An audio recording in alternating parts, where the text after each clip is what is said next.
Juges, chapitre 6. Les Israélites firent ce qui déplaît à l'Éternel, et l'Éternel les livra entre les mains de Madian pendant 7 ans. La domination des Madianites fut puissante contre Israël. Pour leur échapper, les Israélites se retiraient dans les ravins des montagnes, dans les grottes et sur les rochers fortifiés.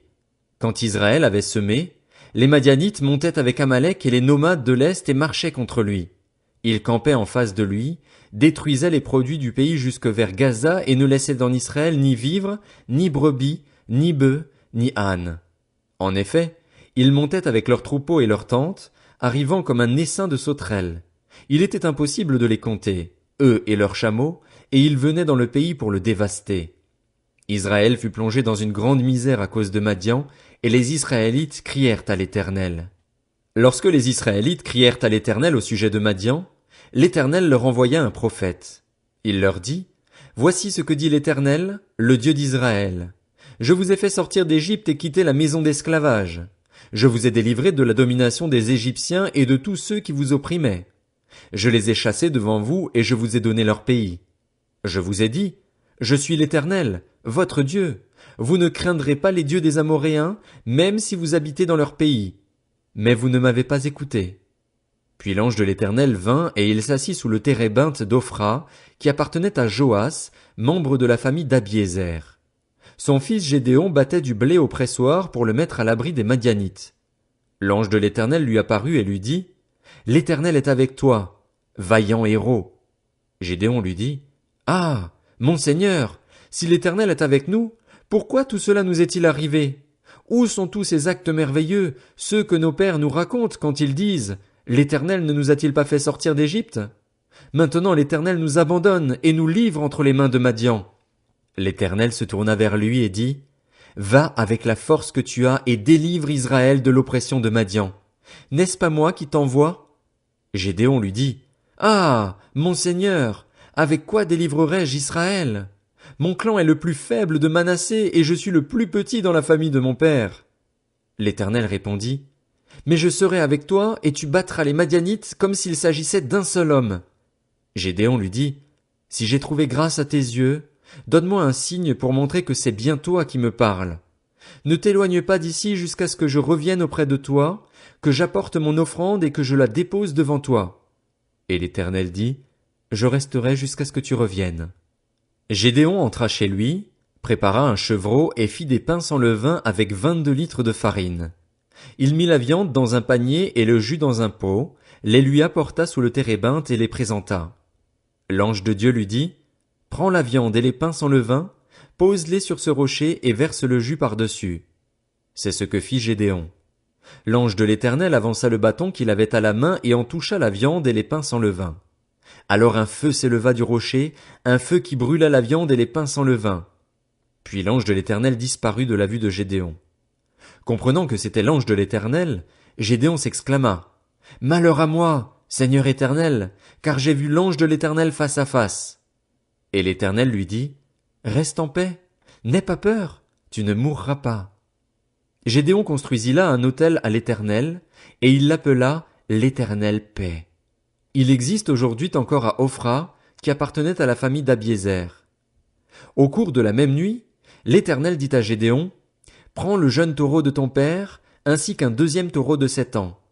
Démolis l'autel de Baal qui appartient à ton père et abats le poteau sacré qui se trouve dessus. Tu construiras ensuite et tu disposeras, sur le haut de ce rocher, un autel consacré à l'Éternel, ton Dieu. Tu prendras le deuxième taureau et tu l'offriras en holocauste en utilisant le bois de l'idole que tu auras abattu. » Gédéon prit 10 de ses serviteurs et fit ce que l'Éternel avait dit. Toutefois, comme il avait peur de la famille de son père et des habitants de la ville, il l'accomplit de nuit et non de jour. Lorsque les habitants de la ville se levèrent de bon matin, ils constatèrent que l'autel de Baal avait été démoli, le poteau sacré placé dessus abattu, et le deuxième taureau offert en holocauste sur le nouvel autel qui avait été construit. Ils se dirent l'un à l'autre, « Qui a fait cela? » Et ils s'informèrent et firent des recherches.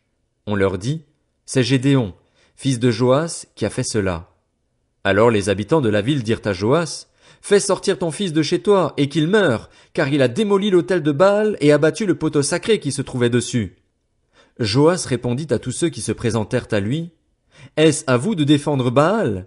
Est-ce à vous de venir à son secours? Toute personne qui défendra Baal mourra avant le matin.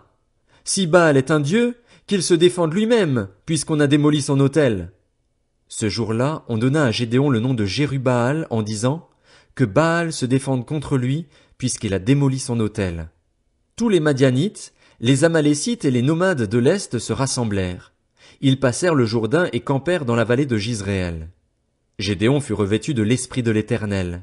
Il sonna de la trompette et la famille d'Abiézer fut convoquée pour marcher à sa suite. Il envoya des messagers dans tout Manassé, qui fut aussi convoqué pour marcher à sa suite. Il envoya des messagers dans les tribus d'Azer, de Zabulon et de Nephtali, qui montèrent à leur rencontre. Gédéon dit à Dieu, « Si tu veux délivrer Israël par mon intermédiaire, comme tu l'as dit, je vais mettre une peau de mouton avec sa laine dans l'aire de battage. Si la peau seule se couvre de rosée et que tout le terrain reste sec, je saurai que tu délivreras Israël par mon intermédiaire, comme tu l'as dit. » Et cela se passa ainsi. Le lendemain, il se leva de bonne heure, pressa la peau de mouton et en fit sortir la rosée. Elle donna une coupe pleine d'eau. Gédéon dit à Dieu, « Que ta colère ne s'enflamme pas contre moi, et je ne parlerai plus que cette fois.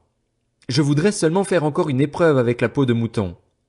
Que la peau seule reste sèche et que tout le terrain se couvre de rosée. » Et Dieu agit ainsi cette nuit-là. La peau de mouton seule resta sèche et tout le terrain se couvrit de rosée. Juges, chapitre 7. Jérubbaal, c'est-à-dire Gédéon, et tout le peuple qui était avec lui se levèrent de bon matin et installèrent leur camp près de la source de Harod. Le camp de Madian se trouvait au nord de Gédéon, vers la colline de Morée, dans la vallée. L'Éternel dit à Gédéon, « Le peuple que tu as avec toi est trop nombreux pour que je livre Madian entre ses mains. Il pourrait en tirer gloire à mes dépens et dire, « C'est ma main qui m'a délivré. » Proclame donc le message suivant aux oreilles du peuple, que celui qui a peur et tremble retourne chez lui et quitte la région montagneuse de Galaad. Il y eut 22 000 hommes du peuple qui retournèrent chez eux et il en resta 10 000. L'Éternel dit à Gédéon, « Le peuple est encore trop nombreux. Fais-les descendre au bord de l'eau et là je ferai pour toi un tri parmi eux. Celui à propos duquel je te dirai, que celui-ci aille avec toi ira avec toi.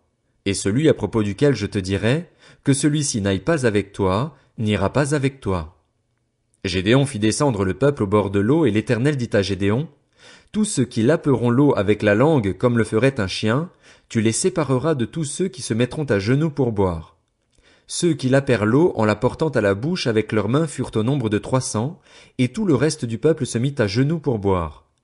L'Éternel dit alors à Gédéon, « C'est par les 300 hommes qui ont lapé l'eau que je vous sauverai et que je livrerai Madian entre tes mains. Que tout le reste du peuple reparte, chacun chez soi. » On prit les provisions et les trompettes du peuple, puis Gédéon renvoya tous les hommes d'Israël chez eux, en gardant seulement les 300 hommes. Le camp de Madian se trouvait au-dessous de lui dans la vallée. L'Éternel dit à Gédéon pendant la nuit, « Lève-toi, descends au camp des Madianites, car je l'ai livré entre tes mains.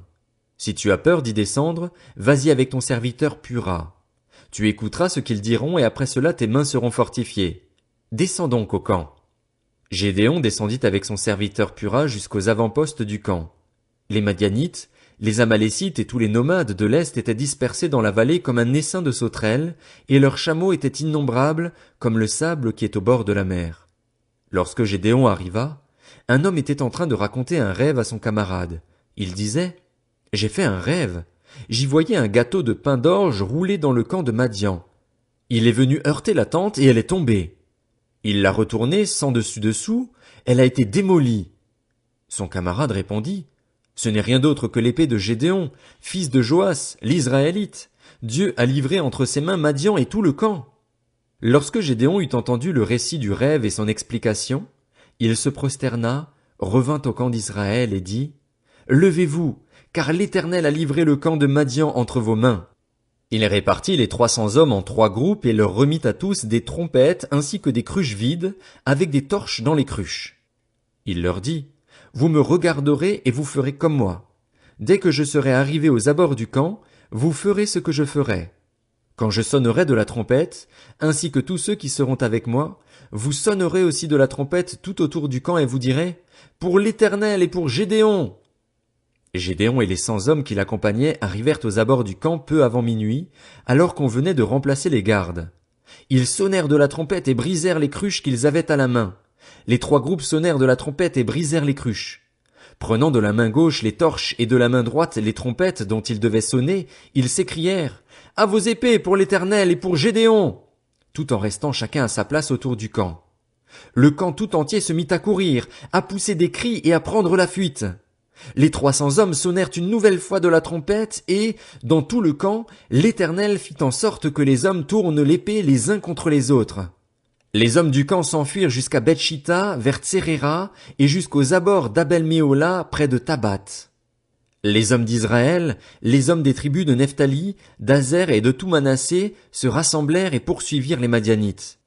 Gédéon envoya des messagers dans toute la région montagneuse d'Éphraïm pour dire: « Descendez à la rencontre des Madianites et coupez-leur le passage de l'eau jusqu'à Beth-Bara, tout le long du Jourdain. » Tous les hommes d'Éphraïm se rassemblèrent, et ils s'emparèrent des gués du Jourdain jusqu'à Beth-Bara. Ils capturèrent 2 chefs de Madian appelés Oreb et Zib. Ils tuèrent Oreb au rocher d'Oreb et Zib au pressoir de Zib. Ils poursuivirent les Madianites et ils apportèrent la tête d'Oreb et de Zib à Gédéon de l'autre côté du Jourdain. Juges, chapitre 8. Les hommes d'Éphraïm dirent à Gédéon: « Que signifie cette manière d'agir envers nous? Pourquoi ne pas nous avoir appelés quand tu es allé combattre Madian ?» Ils s'en prirent violemment à lui. Gédéon leur répondit: « Qu'ai-je fait en comparaison de vous? Le peu qu'a pu grappiller Éphraïm ne vaut-il pas mieux que tout ce qu'a pu récolter la famille d'Abiézer? C'est entre vos mains que Dieu a livré Oreb et Zib, les chefs de Madian. Qu'ai-je donc pu faire en comparaison de vous? » Lorsqu'il eut dit cela, leur colère contre lui s'apaisa. Gédéon arriva au Jourdain et le passa, ainsi que les 300 hommes qui étaient avec lui. Bien que fatigués, ils étaient toujours à la poursuite des Madianites. Gédéon dit aux habitants de Sukkot: « Donnez, je vous en prie, quelques pains aux hommes qui m'accompagnent, car ils sont fatigués et je suis à la poursuite de Dzebar et de Tsalmuna, les rois de Madian. » Les chefs de Sukkot répondirent: « Dzebar et Tsalmuna sont-ils déjà en ton pouvoir, pour que nous donnions du pain à ton armée? » Gédéon répliqua: « Eh bien, lorsque l'Éternel aura livré entre mes mains Dzebar et Tsalmuna, je déchirerai votre chair avec des épines du désert et avec des chardons. » De là il monta à Pénuel, et il fit la même demande aux habitants de Pénuel. Ils lui répondirent comme ceux de Sukkot, et il leur dit aussi: « Quand je reviendrai en paix, je démolirai cette tour. » Dzebar et Tsalmuna se trouvaient à Karkor avec leur armée d'environ 15 000 hommes, les seuls survivants de toute l'armée des nomades de l'Est. 120 000 hommes aptes au combat avaient été tués. Gédéon monta par le chemin qu'empruntent les nomades, à l'est de Nobar et de Jogbéa, et il battit l'armée qui se croyait en sécurité. Dzebar et Tsalmuna prirent la fuite et Gédéon les poursuivit. Il s'empara des 2 rois de Madian, Dzebar et Tsalmuna, et il mit en déroute toute l'armée. Gédéon, fils de Joas, revint de la bataille par la montée de Hérès. Il captura un jeune homme, habitant de Sukkot, qui l'interrogea et qui lui mit par écrit le nom des chefs et des anciens de Sukkot. Cela représentait 77 hommes. Puis il alla trouver les habitants de Sukkot et leur dit: « Voici Dzebar et Tsalmuna, au sujet desquels vous m'avez insulté en disant: Dzebar et Tsalmuna sont-ils déjà en ton pouvoir, pour que nous donnions du pain à tes hommes fatigués? » Il s'empara des anciens de la ville et punit les habitants de Sukkot avec des épines du désert et avec des chardons. Il démolit aussi la tour de Pénuel et tua les habitants de la ville. Gédéon demanda à Dzebar et à Tsalmuna: « Comment étaient les hommes que vous avez tués au mont Tabor? » Ils répondirent: « Ils te ressemblaient, chacun avait l'air d'un fils de roi. » Il dit: « C'étaient mes frères, les fils de ma mère. L'Éternel est vivant, si vous les aviez laissés vivre, je ne vous tuerais pas. » Et il ordonna à Jéter, son fils aîné: « Lève-toi, tue-les. » Mais le jeune garçon ne dégaina pas son épée, parce qu'il avait peur. En effet, c'était encore un enfant. Dzebar et Tsalmuna dirent: « Lève-toi toi-même et tue-nous, car c'est à un homme fort de le faire. » Gédéon se leva alors et tua Dzebar et Tsalmuna. Il prit ensuite les ornements en forme de croissant qui étaient au cou de leurs chameaux. Les Israélites dirent à Gédéon: « Domine sur nous, toi, puis ton fils et tes descendants, car tu nous as délivrés de l'oppression de Madian. » Gédéon leur dit: « Je ne dominerai pas sur vous, et mes descendants non plus. C'est l'Éternel qui dominera sur vous. » Gédéon ajouta: « J'ai une demande à vous faire. Donnez-moi chacun les anneaux de votre butin. Les ennemis avaient des anneaux d'or, car c'étaient des Ismaélites. Ils répondirent, Nous te les donnerons volontiers. Et ils étendirent par terre un manteau, sur lequel chacun jeta les anneaux pris dans son butin. Le poids des anneaux d'or que demanda Gédéon fut de près de 20 kilos, et ce sans compter les ornements en forme de croissant, les boucles d'oreilles et les vêtements de pourpre que portaient les rois de Madian, ni les colliers qui étaient au cou de leurs chameaux. Gédéon en fit un éphod qu'il plaça dans sa ville, à Ophra. Il y devint l'objet des prostitutions de tout Israël, et il fut un piège pour Gédéon et pour sa famille. Les Madianites furent humiliés devant les Israélites et ne relevèrent plus la tête. Le pays fut en paix pendant 40 ans, c'est-à-dire durant la vie de Gédéon. Jérubbaal, fils de Joas, retourna habiter dans sa maison. Gédéon eut 70 fils, tous issus de lui, car il eut plusieurs femmes. Sa concubine, qui résidait à Sichem, lui donna aussi un fils, qu'on appela Abimélec. Gédéon, fils de Joas, mourut après une heureuse vieillesse. Il fut enterré dans le tombeau de son père Joas, à Ophra, village de la famille d'Abiézer. Après la mort de Gédéon, les Israélites recommencèrent à se prostituer au Baal, et ils prirent pour Dieu Baal-Bérith. Les Israélites ne se souvinrent pas de l'Éternel, leur Dieu, qui les avait délivrés de tous les ennemis qui les entouraient. Ils ne manifestèrent pas non plus d'attachement à la famille de Jérubbaal, c'est-à-dire Gédéon, après tout le bien qu'il avait fait à Israël.